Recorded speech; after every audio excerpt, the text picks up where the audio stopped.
The prayer this evening will be offered by the good delegate representing Baltimore City. Thank you, Madam Speaker. Good evening, colleagues, and happy President's Day. Please posture yourself to receive prayer, meditation, ponderings, and words of wisdom. God, we thank you for this day because you made it, and we rejoice and are glad in it.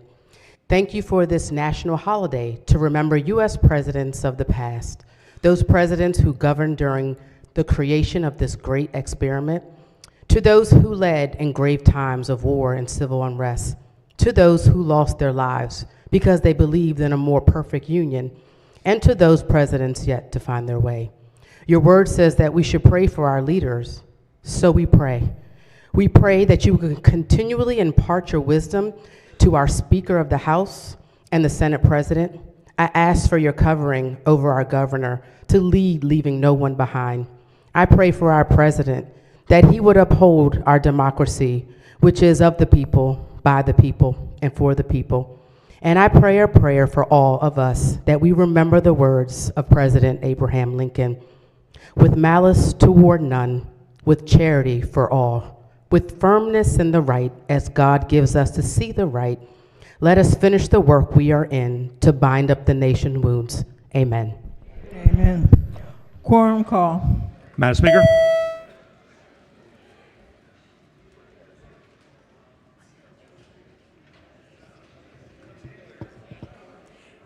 Has everyone recorded their presence? If so, the clerk will take the call. There being 128 members present, the House is now in session. The clerk will read the journal from the previous day. Annapolis, Maryland, February 14, 2025. Recognizing the Deputy Majority Leader. Thank you, Madam Speaker. Moves to much be considered the reading of the journal. So ordered. Petitions, memorials, and other papers. Consent calendar of introductory House bills, number 50. The clerk will read the first bill. House Bill 1509, Delegate Harris, House Rules. Recognizing the Majority Leader. Thank you, Madam Speaker. So much be considered the reading of House Bills 1509 through 1518. Hearing no objection, the bills are read the first time and referred to the appropriate committees. The clerk will read the bond initiatives and the committee assignment. Introductory House Bond Initiatives number 44, February 17, 2025, referred to appropriations. House resolutions, recognizing the good delegate representing Prince George's County. Madam Speaker. Yes. Honorable members of the House of Delegates, it is my privilege to introduce Sigma Gamma Rho Sorority Incorporated, a historic and impactful organization dedicated to service, scholarship, and sisterhood. Founded on November the 12th, 1922 at Butler University in Indianapolis, Indiana, Sigma Gamma Rho was established by 7 young educators during a time of significant racial and social challenges. These visionary women, Mary Lou Allison Gardner Little, Dorothy Handley Whiteside, Vivian Irene White Marbury, Nanny Mae Gahn Johnson, Hattie Mae Annette Doolin Redford, Betsy Mae Downey Rhodes Martin, and Kubina McClure sought to create an organization that would uplift communities through education, public service, and leadership. For over a century, Sigma Gamma Rho Incorporated has remained committed to enhancing the quality of life for individuals and communities through its mission of greater service, greater progress. With over 100,000 members worldwide, including many dynamic leaders in Maryland, including, permission to use the delegate's name? Permission granted. Including soror delegate Tiffany Alston,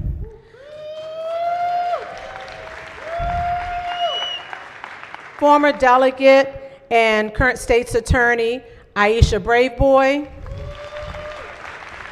and former delegate and Senator Shanika Henson.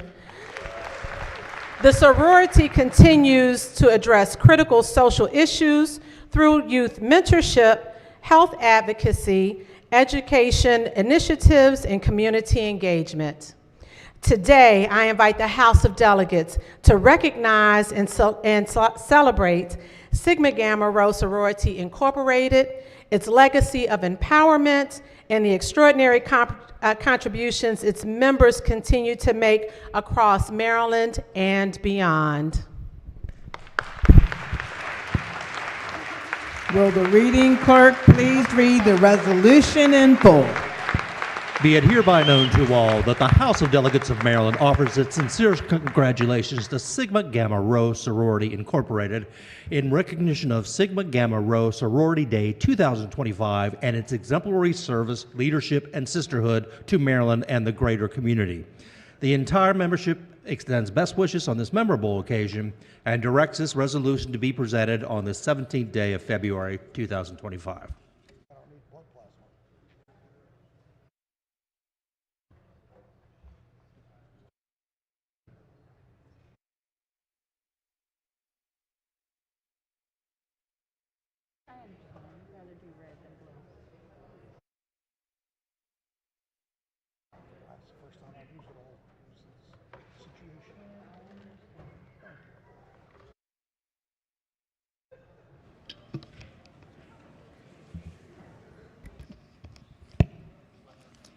House resolution, will the reading clerk please read the resolution in full? Hold off.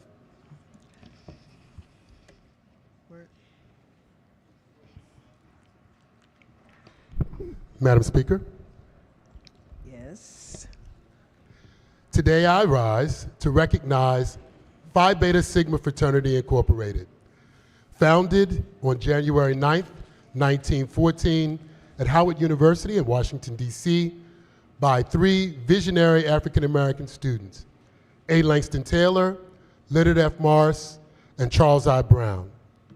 They sought to embody the principles of brotherhood, scholarship, and service. For 111 years, Phi Beta Sigma has been a trailblazer in social justice, community engagement, and educational advancement, empowering communities and individuals through our programs of Bigger and Better Business, social action, education, and Sigma Beta clubs. Phi Beta Sigma maintains a credit union and is developing a mixed-use affordable housing complex above its historic headquarters in Washington, D.C. The fraternity has played a critical role in advocating for civil rights. Its members have always been on the front line, from Brother James Weldon Johnson's penning of the words of the Black National Anthem, to A. Philip Randolph organizing the March on Washington, and Brother Congressman John Lewis crossing the Edmund Pettus Bridge. Members of Phi Beta Sigma have always gotten into good trouble. The impact of the fraternity transcends borders, with chapters in the United States, Asia, Africa, Europe, Canada, and the Caribbean. The members of Phi Beta Sigma have distinguished themselves in diverse fields, including public service, education, business, sports, and the arts, contributing to the betterment of society at large. Phi Beta Sigma men have remained true to their motto, culture for service and service for humanity. Madam Speaker, permission to use the delegates' names. Permission granted. Please stand as I call your name. Brother Delegate Mike Rogers.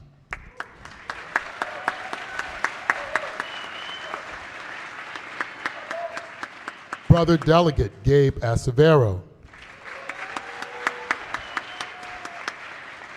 Brother Delegate Malcolm Ruff.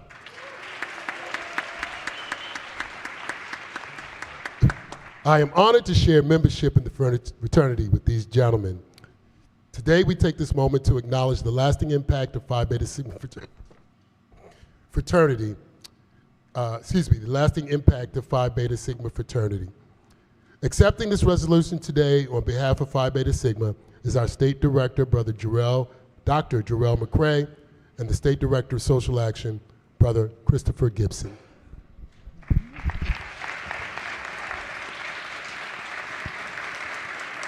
Will the reading clerk please read the resolution in full?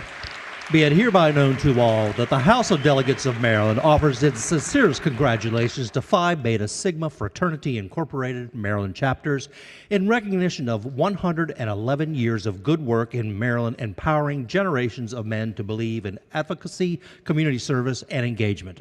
The entire membership extends best wishes on this memorable occasion and directs this resolution to be presented on the 17th day of February 2025.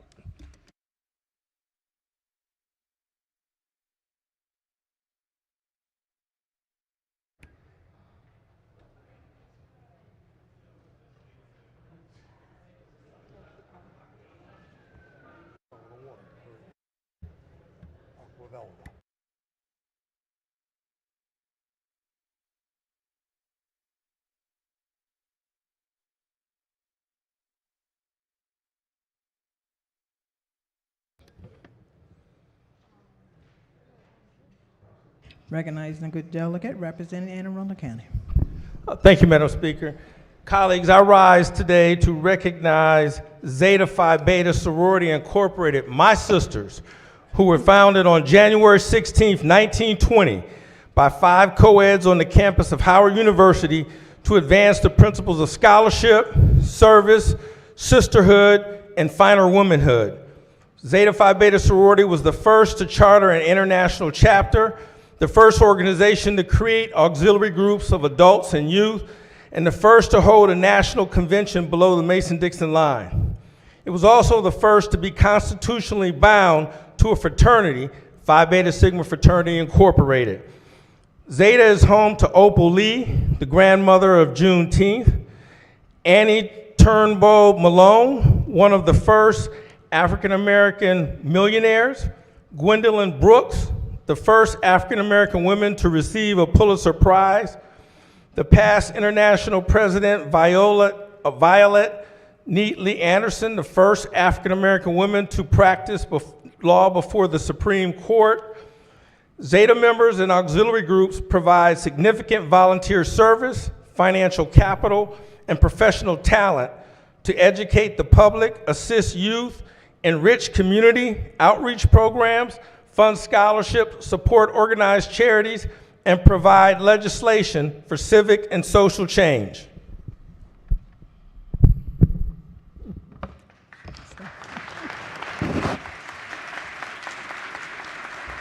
Will the reading clerk please read the resolution in full? Be it hereby known to all that the House of Delegates of Maryland offers its sincerest congratulations to Zeta Phi Beta Sorority Incorporated Maryland chapters in recognition of your outstanding 105 years of dedication and community service to Maryland and the communities you serve. The entire membership extends best wishes on this memorable occasion and directs this resolution to be presented on the 17th day of February 2025.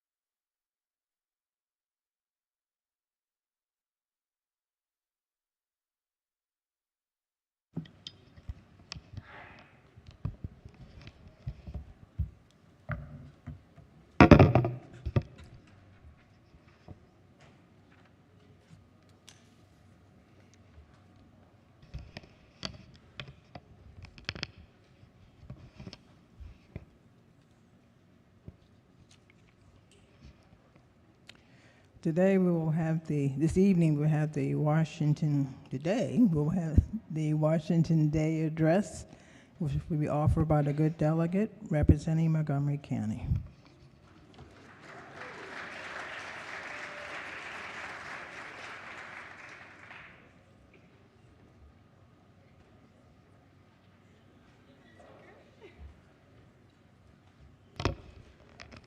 Thank you, Madam Speaker, for this opportunity. Good evening, colleagues and distinguished guests. And a special welcome to my husband, Eric, and my son, Bradford, who are up in the gallery.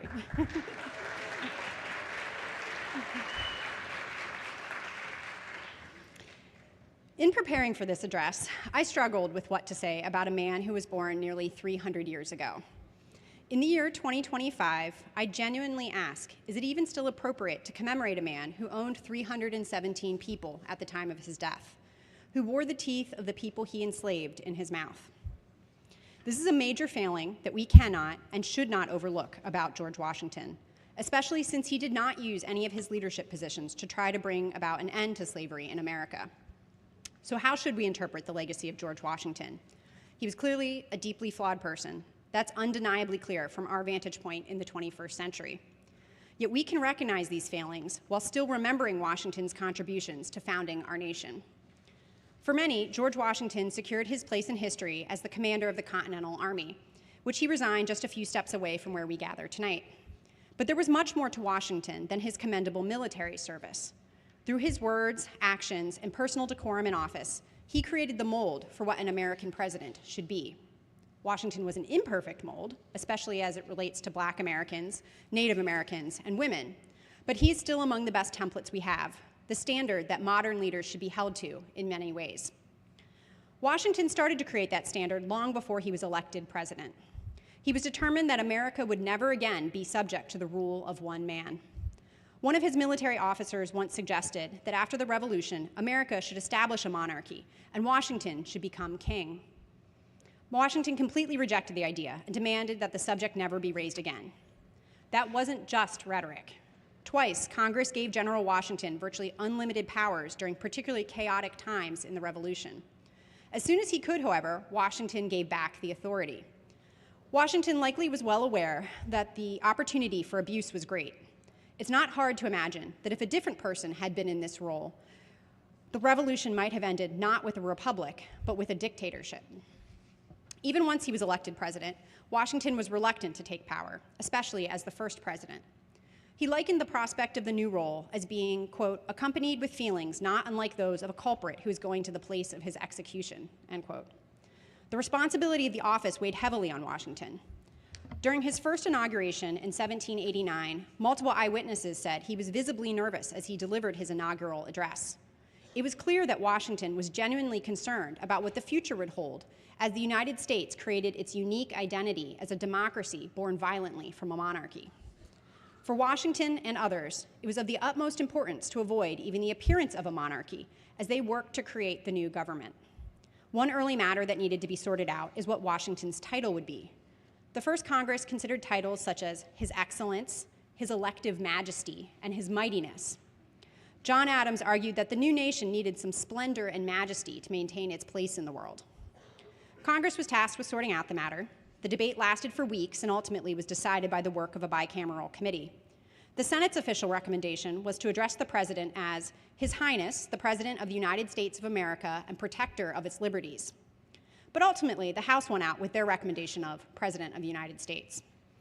This decision met with Washington's approval. He didn't need or want a fancy title to do his job. Beyond his title, Washington was extremely mindful of the fact that everything he and his new government did would set a precedent for the future of the young country. He was concerned that even things that appear of, quote, little importance in themselves may have durable consequences, end quote.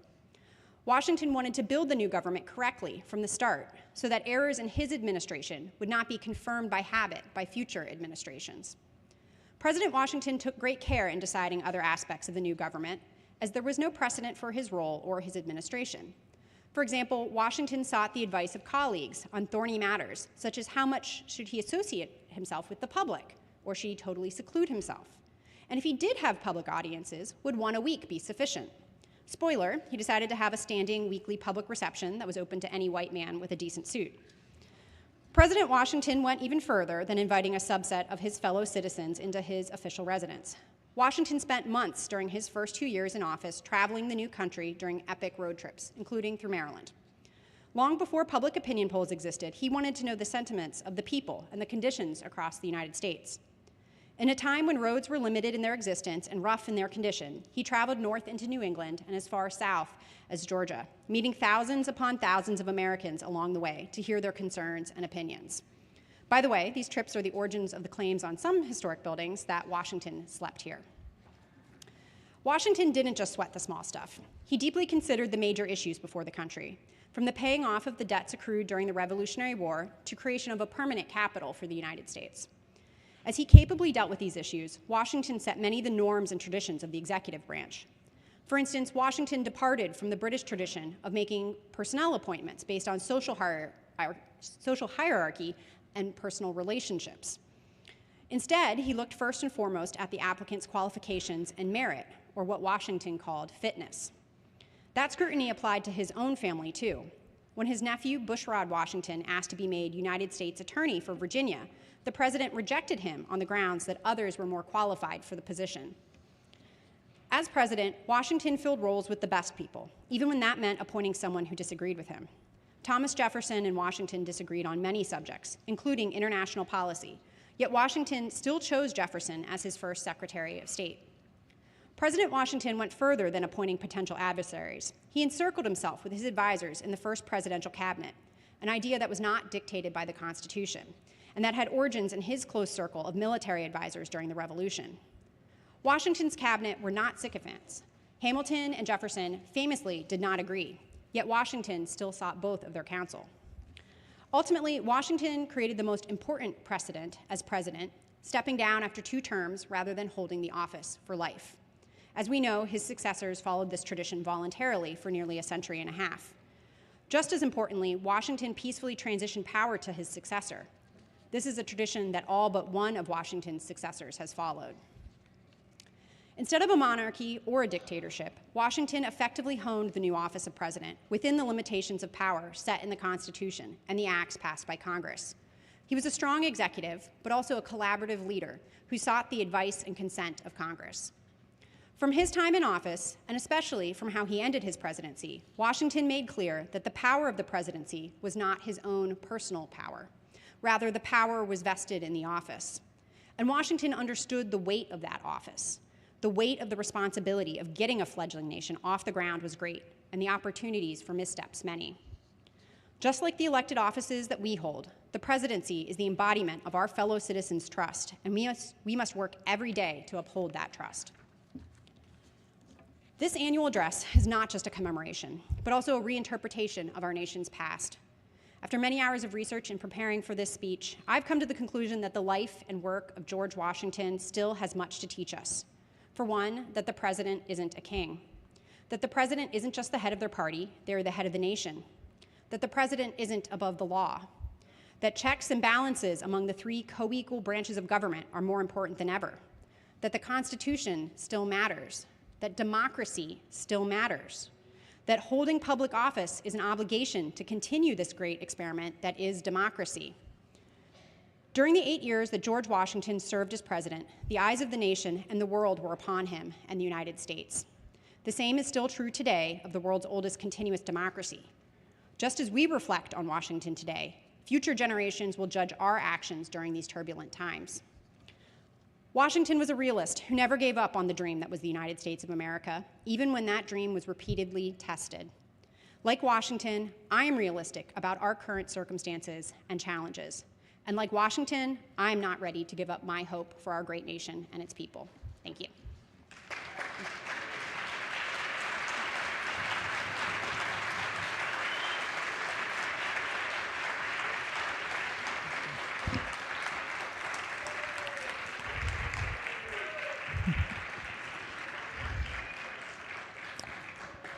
Recognizing the majority leader. Thank you, Madam Speaker. I move to have the delegates' remarks journalized. So ordered. That ends the work at the desk. Any delegation announcements? Any caucus announcements? Oh, I'm sorry. Yes, there you go. Go ahead. Thank you, Madam Speaker. Good evening, everyone. The House Democratic Caucus will be meeting tomorrow morning at 9 a.m. in the Prince George's County Delegation Room. Thank you. Okay. Republican Caucus. Thank you, Madam Speaker. The Republican Caucus will meet tomorrow morning, 9 a.m. in the Baltimore City Delegation Room. Any personal or guest announcements? I don't know who got up first. Madam Speaker. Yes, go ahead. Thank you, Madam Speaker. It is my great pleasure to introduce, well, he was up there. Oh, he's back in his former seat. Our favorite, permission to use the former delegate's name? Permission granted. Our favorite simple country lawyer is here to visit tonight, former delegate Haven Shoemaker, so please welcome him this evening.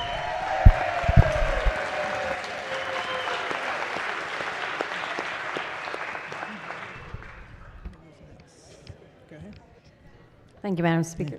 Is that me? Yes. Thank Yes, you, Madam Speaker. yes. Permission to use delegate's name? Permission granted. Thank you. On behalf of Delegate David Moon, Delegate Janelle Wilkins, we'd like to welcome the District 20 residents who we believe are here from the District 20 delegation night, but maybe they've left. Well, welcome them in spirit anyways. Thank you.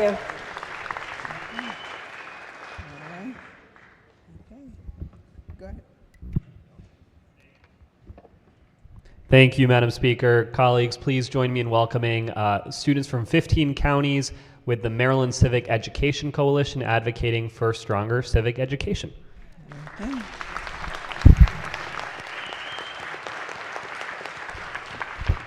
LA from Baltimore City. Thank you, Madam Speaker. Please join me in greeting the dynamic and brilliant young women of Empowering Maryland's Youth, the Minds of Maryland's Youth, also known as Emmy. I had an opportunity to speak to them at their cotillion earlier last year. Say hello.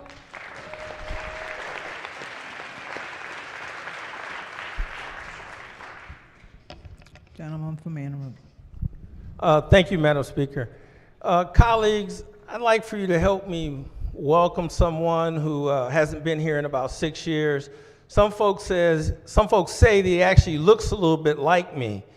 He likes to claim that he helped me get elected in 2018, and he did because he knocked on over 2,500 doors with some of his friends.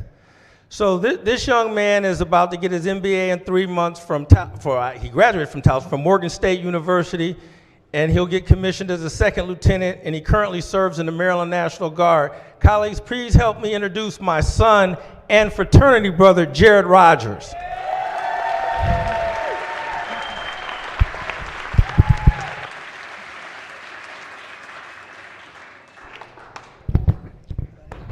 Gentleman from Baltimore County.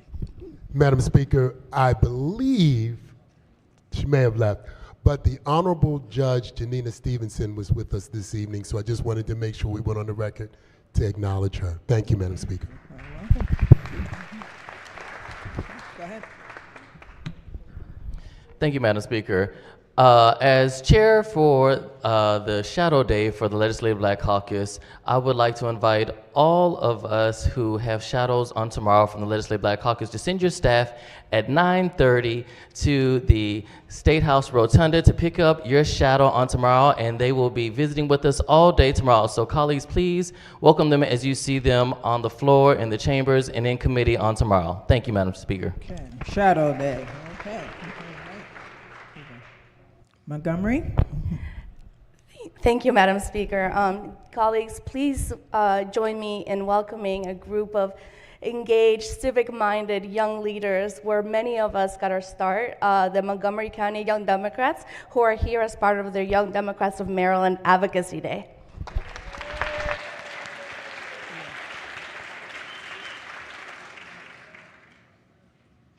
Gentleman from Carroll. Thank you, Madam Speaker. In addition to the former minority whip and current state's attorney of Carroll County, we've got a couple other folks here from Carroll who came down for District 5 night, and a few of them are over in the Senate, but I see a few of them up in the gallery here, so if you could all join me, welcome them. Thank you.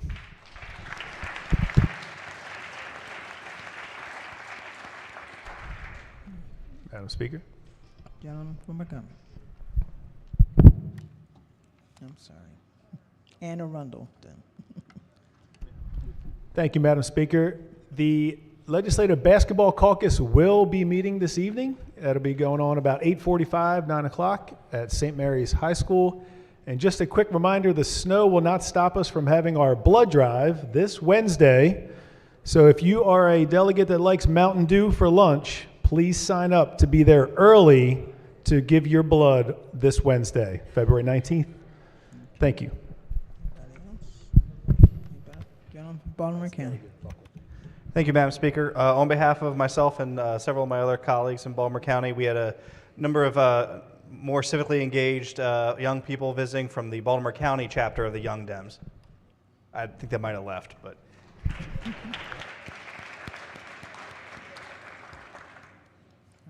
Anybody else? Gentlelady from Montgomery, Vice Chair. Thank you, Madam Speaker. Good evening. So today is Nurses Day in Annapolis, and above us in the gallery are some of the 80,000 dedicated nurses from across the state. Our nurses are really the backbone of our healthcare system.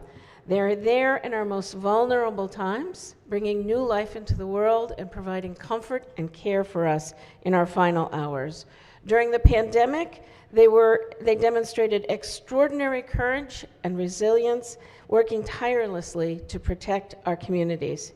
The impact of nurses extends way beyond the hospital walls. They serve in our schools, you know about school-based health centers, and our healthcare centers, in research facilities, and in leadership positions throughout the state. They are educators, innovators, and advocates for public health. Please join me tonight in honoring the work of these extraordinary people and our profound gratitude to the nurses of Maryland. Their dedication to healing and caring for others represents the very best of our state values. Thank you, Madam Speaker.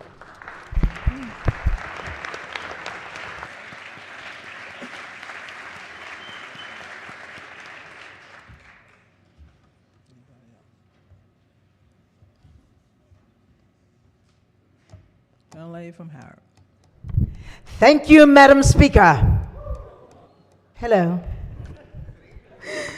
Colleagues, I want to remind you that this Thursday in the Treasury Building Assembly Room from 11:30 to 1:30, the Maryland Society of Dermatology will be conducting skin screening exams. Be there and bring your skin. Thank you, Madam Speaker. Okay. Gentleman from Western Maryland. Thank you, Madam Speaker. Permission to use delegate's name? Permission granted. Thank you, Madam Speaker. On behalf of Delegate Weibel and myself, we would like to express our President's Day wishes to all of our colleagues in the chamber this evening. This past weekend, we were contacted by Catoctin Mountain Orchard, a locally owned fifth-generation business located in northern Frederick County. It's been in operation since 1961. The owner, Robert Bob Black, wanted to provide all of the members of this body with fresh apples for President's Day. Bob is a past Apple Grower of the Year in 2020 and informed me this was something that he had done many years ago and wanted to show his appreciation for all the work the members of this body do. We have a tremendous supply and a variety of different types of apples in our office, room 324, and please feel free to stop by at some point this week or have a staff member come by and pick up from the assortment of delicious apples we have. Please, we have many, so please stop by. Also, I would like, if I may, Madam Speaker, take this opportunity to recognize several of my family members who made the trip today to Annapolis in the front gallery. We were able to come to Annapolis, tour the Naval Academy, the State House. My brother-in-law Ron and his wife Lisa came from Ohio. My brother-in-law Greg and his wife Karen came from Pennsylvania. And last but not least, my staff photographer, also known as my wife Lisa Valentine, also came this evening. It was a wonderful, albeit windy day, and we would not have been possible without the assistance provided from your great staff, Madam Speaker, as well as the troopers from the state police and all the assistance they provided us was greatly appreciated. Thank you. If you could give them a warm welcome.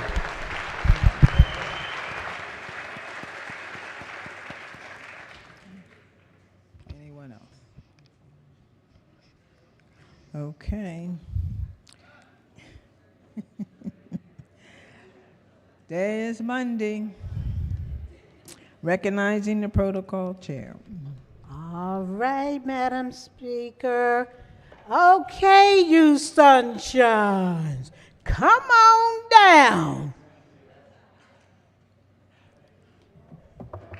Come on.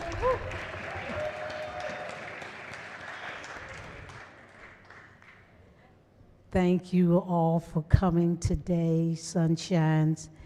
This is going to be a beautiful week. Let's hope it does not snow. But if it does, as they told us, we want to see you there. So, now, it's my time now. And when I get ready to call you nice sunshine, you know the drill. Are you ready? All right, here we go. Number 1, Isabel Barr, Dorchester County District 37B, Cambridge South, Dorchester High School. Kiara Bosley, Carroll County District 42C, Jersdale Academy. Kiana Ahaji Kareen Liu, Montgomery County District 15, Northwest High School. Sylvia Randall, Baltimore County District 32, Mount DeSale Academy. Julian Reyes, Prince George's County District 23, Bowie High School. Imani Runs, Charles County District 28, Maurice J. McDonald High School. Evan Trust, Howard County District 9A, River Hill High School.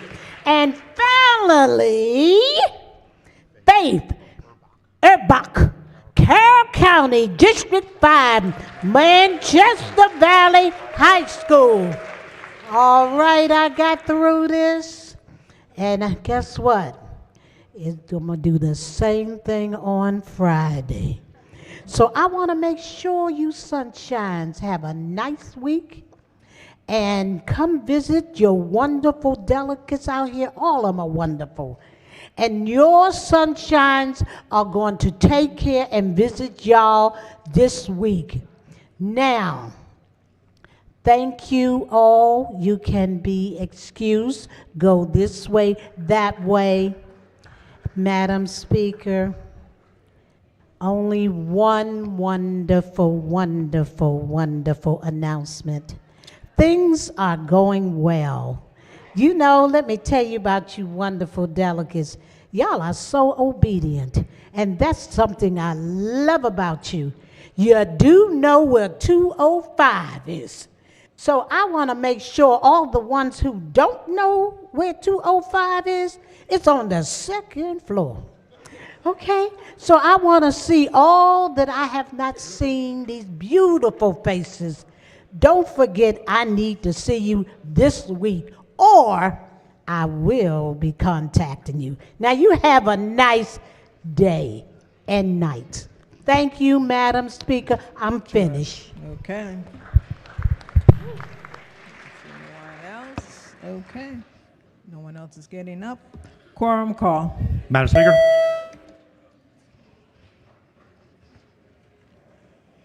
Has everyone recorded their presence?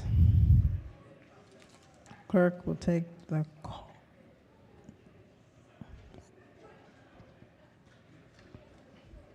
There being 123 members present, the House is still in session, recognizing the majority leader. Thank you, Madam Speaker. I move that the House stands adjourned until Tuesday, February 18th at 10 a.m.